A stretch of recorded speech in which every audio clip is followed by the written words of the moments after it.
I want to tell you about a big old manor house in Norfolk, England, with church-like stained glass windows, wood-paneled walls, minaret towers, and a grand staircase carved from English oak. The house is at least 400 years old, and it's a crumbling mess. Old Manor is on her last legs, beset with damp, woodworm, and Deathwatch beetle. I'm going to be following the fortunes of 6 properties, all facing their own struggle for survival. This is a British TV show called Restoration Home, where we watch historic wrecks transform into dream homes right before our eyes. Honestly, I love the drama.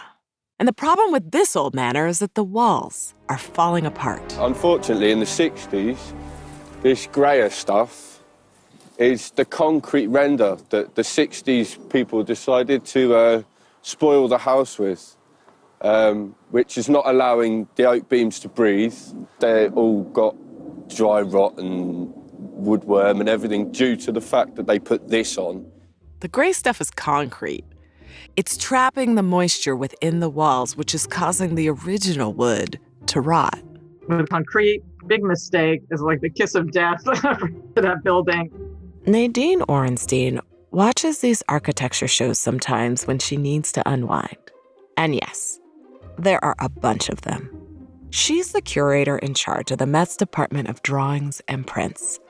And she finds these shows fascinating in part because when you start to pay attention to materials, you start to notice their patterns. It's always the case that when someone takes over something that has Elizabethan bones in it, and that has been restored in concrete, like the architect or the designer is like, oh my God, we're in big trouble. This tendency to use concrete as a sort of architectural Band-Aid is one reason why the material gets a bad rap. I grew up in New York in the 60s and 70s. I hate concrete. It's like, it has no decoration. It's plain. It's white. In the summer, it's like hot, blinding. It's not welcoming. It's not warm. It doesn't fill you with emotion. It's like it's there. You fall, you hurt yourself. I don't like it. Nadine is definitely not alone in her distaste for concrete, but she sits on the other side of a debate where people will tell you how they love concrete. In fact, what kept coming up with everyone we spoke to about concrete is that no one can agree on it. Concrete can mean structure and endurance. It's been a utopian promise. It's been an industrial downfall, used to make cities or, depending on who you ask, ruin cities. But perhaps as a material in art, and as a reality in the infrastructure of our world, concrete is most interesting when we consider a both-and approach. It's literally about the gray area. From the Metropolitan Museum of Art, I'm Camille Dungy, and this is Immaterial, where we look at materials commonly used in making art and explore what the materials themselves can tell us. This episode, the power and politics of concrete. We'll look at how it's been used as a building block and why. We'll meet a Colombian sculptor whose work with this durable material reminds us of the fragility of human life. And we'll look at how, when concrete is used to memorialize, the message can be complicated.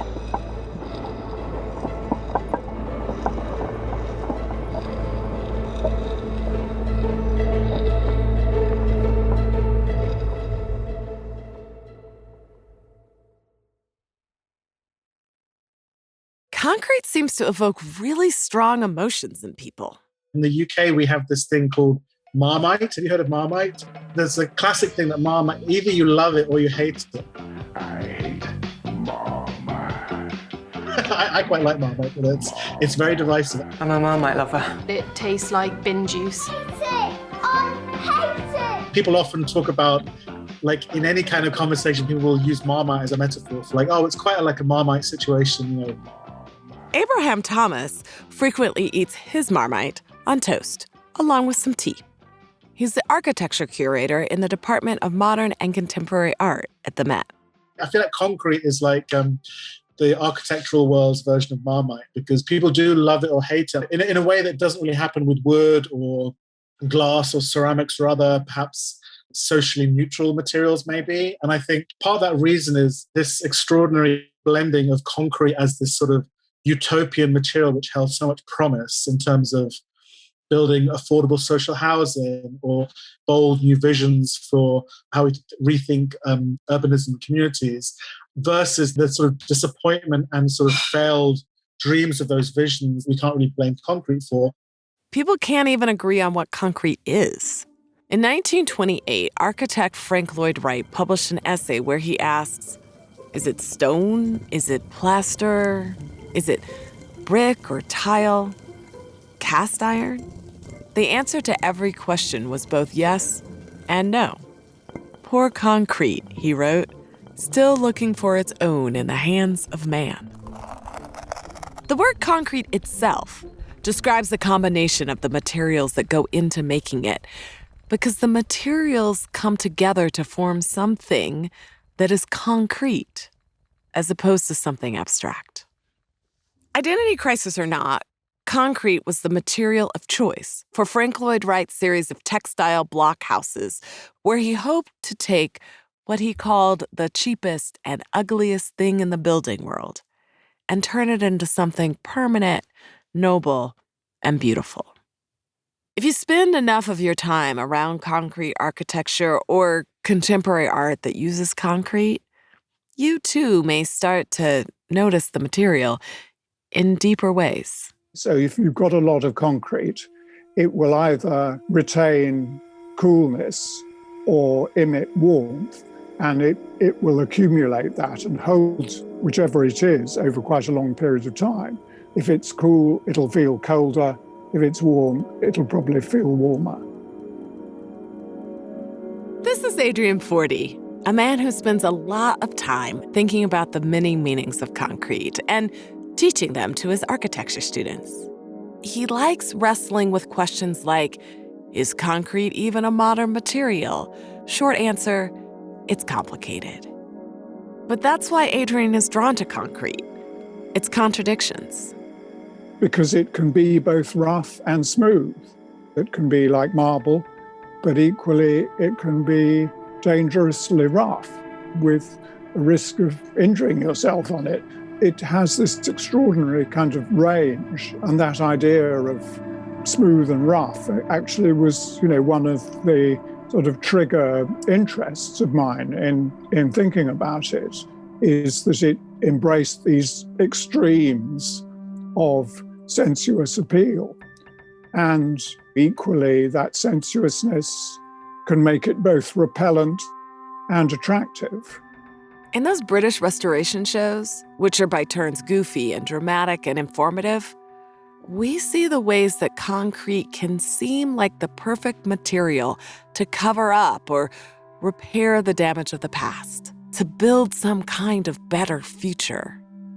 And yet, the legacy it often leaves turns out to reveal even more crumbling and deterioration.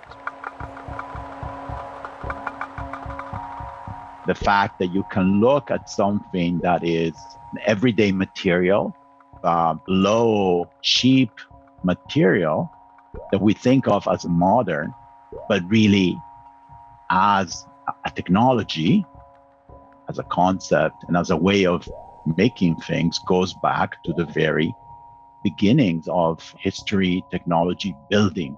And I think that, if you want, is what excites me. Things are not as simple as they look, and that technology really is a way to connect to the past. Marco Leona tells me that its ability to appear both modern and ancient at the same time is yet another one of concrete's dualities. I was delighted to learn that Marco's job at the Met is not as an art curator or conservator, but a chemist. In a basement lab, far from the ornate halls of the museum, he and his team figure out what works of art are made from. He says his earliest memory of concrete was scraping his knuckles against these big concrete planters in his grandparents' backyard. He must have been about 5 or 6, he says. But when he thinks about concrete, he doesn't think about its roughness. He thinks about alchemy. You're literally making it from dust, lesser stone, water, and air. So what can be more alchemical than that? The key element for me, it's the transformative nature of concrete. Concrete is making rock stone when there wasn't any.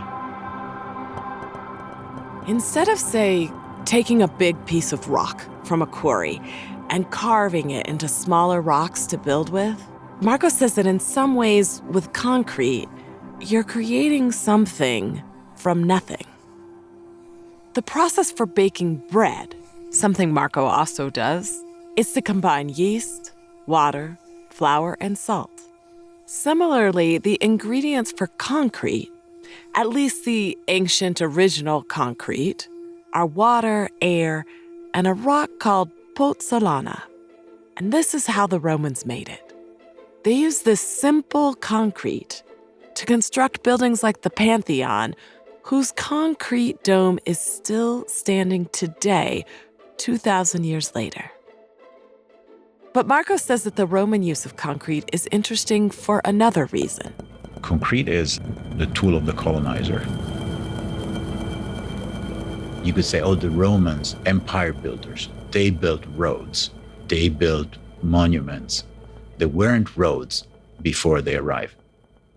Looking at it in an historical perspective, this is exactly what happens when you have a strong central government that wants to expand its powers outside the narrower confines of whatever their earlier sphere of influence. You need logistics. You need to build roads to transfer your troops, to transfer provisions, to transfer people, to exact tribute, to control your subjects. You need buildings that will signify your presence, that will fortify your presence. And concrete is that tool. Marco says if you fast forward 2,000 years, concrete is still that tool. Just look at Benito Mussolini's fascist sweep of Ethiopia, Eritrea, Somalia, Libya, and Albania after World War I. It's worth noting that the concrete used in the Italian fascist architecture was technically different than the concrete the Romans used to colonize. The concrete Mussolini used was invented in the late 1800s. It's known as Portland cement. And according to the architectural professor Adrian Forty, this modern concrete is everywhere. We produce something like 5 tons of concrete a year for every person on the planet. 5 tons. That's like the weight of 10 pianos per person. It's an extraordinary figure. You think of the resources and the effort, the energy, the sheer muscle power that's gone into producing that. And you kind of wonder, well, where's your 5 tons of concrete gone this year? Maybe it's become part of a high-rise in Tokyo or one of the largest dams in India. It's helped create a fortune for the wealthiest man in Africa, a Nigerian billionaire named Aliko Dangote, who operates sub-Saharan Africa's largest cement company. But you don't have to be an industrialist billionaire to make concrete. You can make it yourself. Just go pick up an 80-pound bag of Quikrete for under $5 at your local hardware store. I can remember mixing up some concrete and making concrete in a matchbox, casting a matchbox of concrete. I think that's the first time when I kind of really was aware of it as a substance that could be fabricated, and you had something that was gloopy, and it turned out to be hard. This is Adrian Forty again. the professor who literally wrote the book on concrete's dualities. Adrian says he was probably 8 or 10 years old when he made this concrete cast of a matchbox. That was when he first became fascinated with the transformational qualities of concrete. I grew up in the post-war period when there was a lot of reconstruction going on. So truckloads of concrete were being driven around and poured all over the place as cities in Britain were being rebuilt. Remember that crumbling British manor with walls layered in concrete? Those walls were probably covered during this period too, in the 1960s when concrete was all the rage. This brings to mind 2 things I want to tell you about how to make something out of concrete. The first thing is that the way you make a concrete object is by creating a mold and pouring or casting liquid concrete into that mold. This is true for every concrete building too. So for every concrete item you make, you are essentially making it twice. The one is the inversion of the other. The second thing is that any texture that is on your mold will get transferred to the final concrete version. Like, if you're using a wood mold, then the details of the grain of the wood are going to show up as inverted wood grain on the concrete. So on the finished product, the echoes of the wood will always be there, like a ghost. This, to me, makes something Adrian said all the more interesting, which is that concrete has become the default material for memorials. The whole objection to concrete is that it creates this obliteration and forgetting of the past. That seemed to me to be a paradox. Maybe they have those connotations also. Mass, density, weight, gravity, all these things somehow get sort of signaled and indicated through the concrete. And supposedly, it's indestructible, which is an issue with memorials because against expectations, they don't always last forever.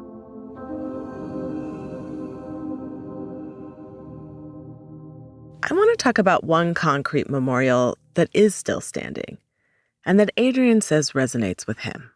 If you go to Paris and make your way down the Seine River that cuts through the city, you'll find 2 small islands. The bigger island, Ile de la Cité, holds the Gothic cathedral Notre Dame, which on a typical day you'll find packed with tourists. It's not a place where you would obviously expect to find a lot of concrete. But walk away from the crowds to the other end of that island, and you'll come upon a monument known in English as the Memorial to the Martyrs of the Deportation. It opened almost 20 years after the end of World War II and asked visitors to remember the 200,000 people deported from France to the concentration camps. As you approach it, you can't see it.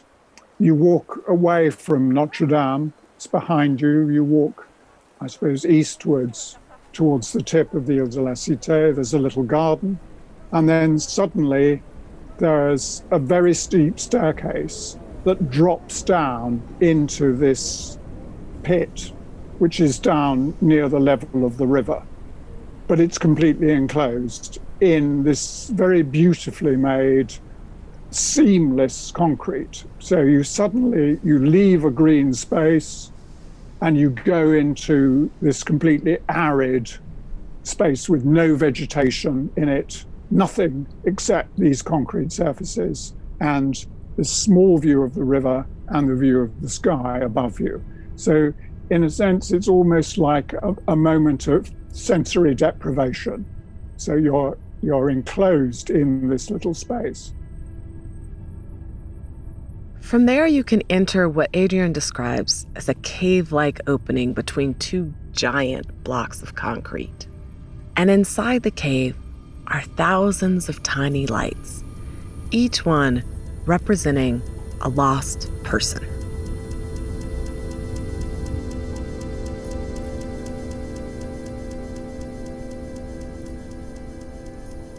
You're in, one of the sort of most historic points in a historic city. And weirdly, you actually can't see any of it. So it has a slightly sort of eerie quality. It throws everything back on you as the viewer. It makes, you think about who you are, where you are, what you are. I think, that's why it's effective. That effect of making you question your own identity as a viewer. Who are you looking at this? Hearing Adrian describe this memorial, I can't imagine it being made of anything but concrete. Concrete can speak to the collective and the individual, to moments that feel monumental and moments of solitude.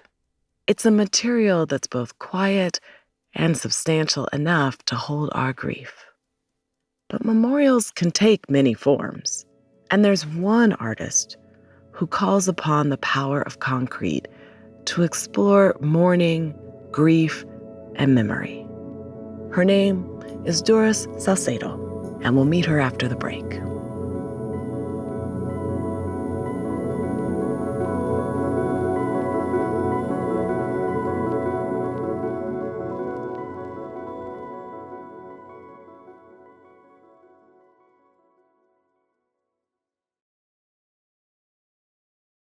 Memory, of course, is the essence of my work. I think if we don't know our past, there is no way we can live the present properly, and there is no way we can face the future. This is the artist and sculptor Doris Salcedo speaking in a 2004 video from the San Francisco Museum of Modern Art.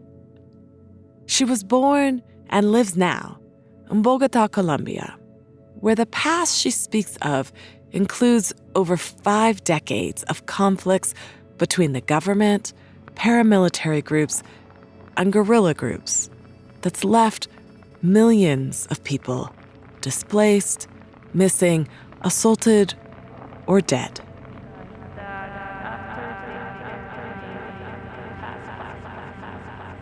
Salcedo's art asks viewers to pay attention to and acknowledge the reality of the violence, whether it's her series of sculptures of household furniture full of concrete, performances to honor fallen activists, or installations involving melted weapons.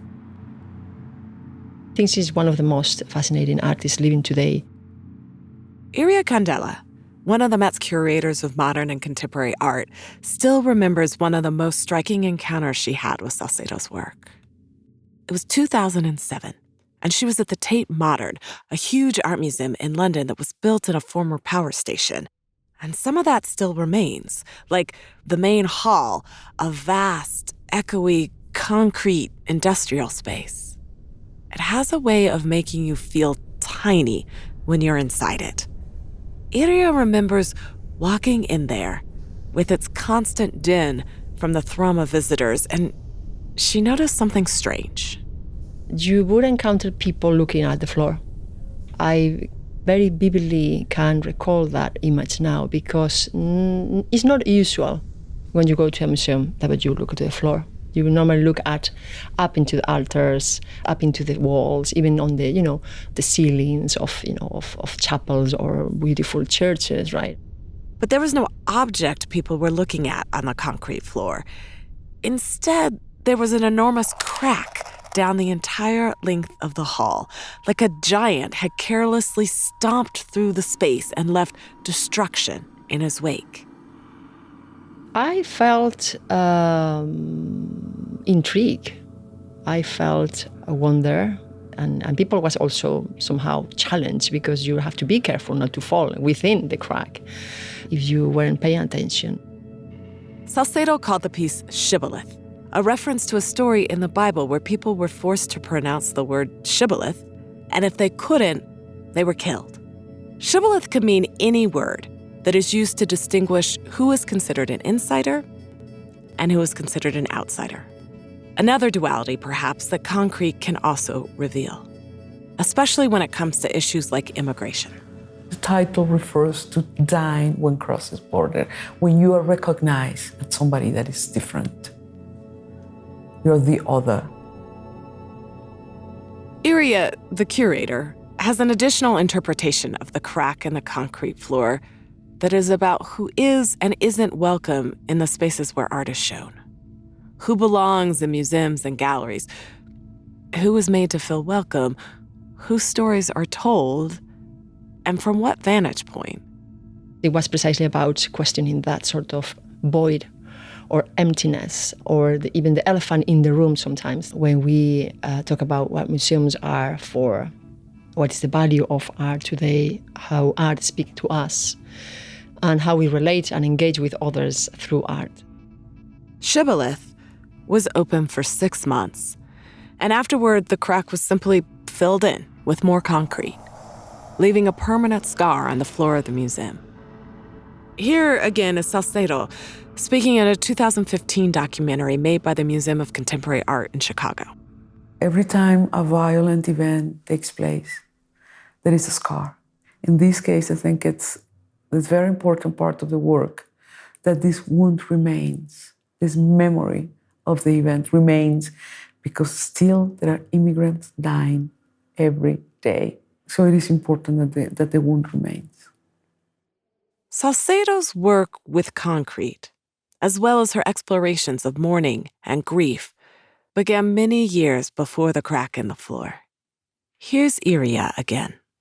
Doris had gone to study abroad, but when she returned to Colombia in the late 80s, she very much had to kind of come to terms or grasp to the notion of being an artist in a context that was so dramatically affected socially and politically by a long, long history of a conflict between the government and the guerrillas and the paramilitaries that had left many civilians disappeared and death, and that she felt she could not really embark seriously on a career as an artist or intellectual if she was not addressing that as a citizen of that country. Salcedo started to ask questions. She sat with people whose lives had been changed by political violence and listened to their stories. Here's Salcedo talking to the Nasher Sculpture Center in 2016. When I start a piece, is to make a piece for the person who has given me a testimony, either a survivor or a victim whose experience I have researched. So it's always an address to someone whose experience, I think, is important for all of us, whose experience in a way has protected us. Those interviews informed much of Salcedo's work with materials such as rose petals, cow bladders, wood, grass, needles, and water, and a series of untitled sculptures made from ordinary household pieces of furniture: beds, armoires, tables, and chairs. Salcedo has filled the negative space of each piece of furniture with concrete.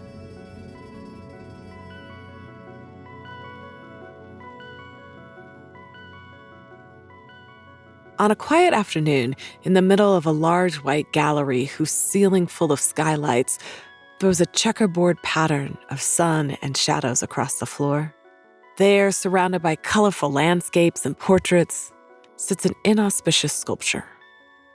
It is a brown wooden chair, an otherwise unremarkable domestic object. And in the negative space of the chair, the space perhaps that a human might fill, there's a solid block of concrete, penetrated by jagged rods of steel rebar. Iria refers to this untitled piece simply as the chair. Here's Salcedo in a 2016 conversation at Harvard. When I began making these pieces, I was interviewing widows whose partners had been, both male and female, had been murdered. And I was interviewing these widows in their homes.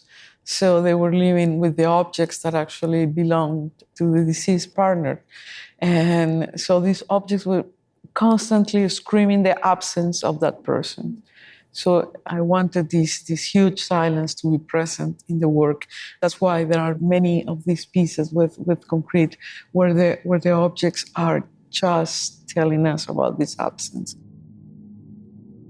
Iria, the curator, says it was her quest to bring a piece by Salcedo into the Met, which she says has been historically lacking in contemporary Latin American artists. And she spent years looking for a piece like this chair. I love the scale because it's a human scale. Basically, it is taking a chair, very kind of humble, common, regular, generic chair, wooden chair, taken from a home in Bogota, from a completely anonymous individual. You can feel it and even smell it and touch it. The chair is, for me, one of the most direct metaphors of the human beings. It's one of our most incredible inventions. They remain such a useful, necessary, instrumental, reliable, fundamental objects of our daily lives that very much define who we are. The chair is pretty much part of our bodies already. But then suddenly this concrete block that has taken up the shape of this chair is taking you to some sort of idea of an entombed object or presence. I think all of my work is about mourning. Every time a person is killed, there is an absence that is created in us, and that absence should be addressed. And that is particularly important in Colombia or in countries where missing people are counted by the thousands. So all the funerary ritual that confirms the humanity of the person who was killed are missing. So they should be put in place. And I think that's one of the tasks that I'm addressing as an artist. That's my task. There is a sentence that Doris said once, which is, "There is nothing more human than mourning. It restores humanity." Iria says Salcedo's role as an artist is similar to the role of a healer, someone who creates a space in society where people can process their trauma. But Salcedo says her art can only go so far in the healing process. It is very important to bring these past events, to bring them alive. But at the same time, I don't think art can solve problems. I'm not doing anything for these families. I'm not doing anything for these victims. And that's a reality that we have to face when we talk about this type of art that is trying to address political issues. Art does not give answers, only poses questions.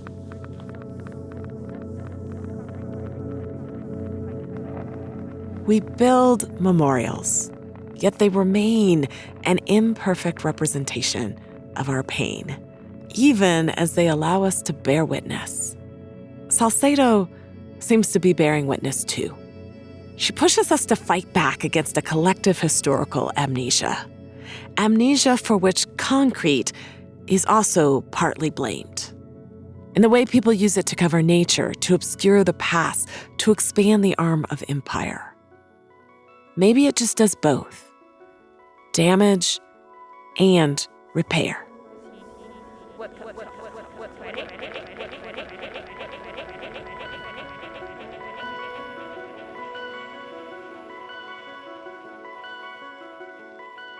People will look at concrete and assume it's mute, that it's silent, that it doesn't say anything.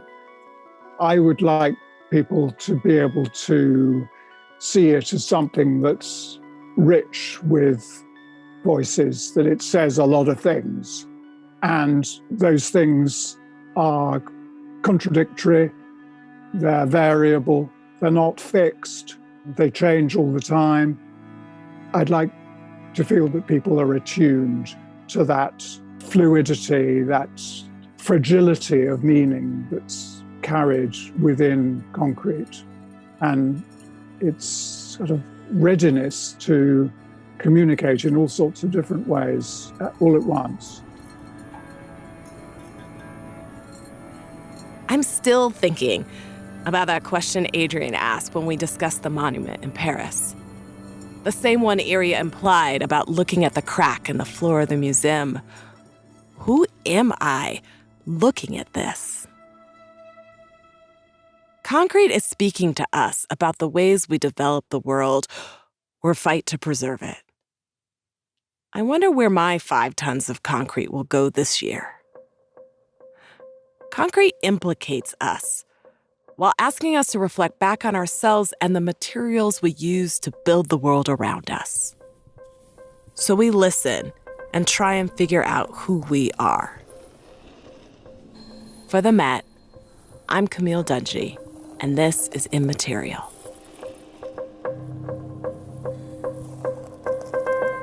Immaterial is produced by the Metropolitan Museum of Art and Magnificent Noise.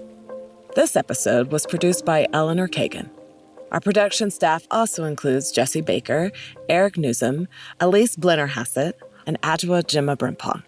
And from the Metropolitan Museum, Sophie Anderson, Sarah Wambold, Benjamin Corman, and Rachel Smith. Sound design by Ariana Martinez. Mixing by Ariana Martinez and Paul Schneider. This episode includes original music composed by Austin Fisher. Fact-checking by Christine Baird. The podcast is made possible by Dasha Zukova Niarchos. Additional support is provided by Bloomberg Philanthropies. This episode would not have been possible without Nadine, Orenstein, Drue, Heinz, Curator in charge of the Department of Drawings and Prints, Abraham Thomas, Daniel Brodsky, Curator of Modern Architecture, Design, and Decorative Arts, Marco Leona, David H. Koch, Scientist in Charge, Iria Candela, Esterlita B. Brodsky, Curator of Latin American Art at the Met, and Brenda Kumar, Associate Curator of Modern and Contemporary Art. Additional recordings by Laura Uvate, and archival footage courtesy of the San Francisco Museum of Modern Art, the Museum of Contemporary Art in Chicago, Harvard Art Museums, and the Nasher Sculpture Center. And a special thanks to Doris Salcedo. I'm Camille Dungy.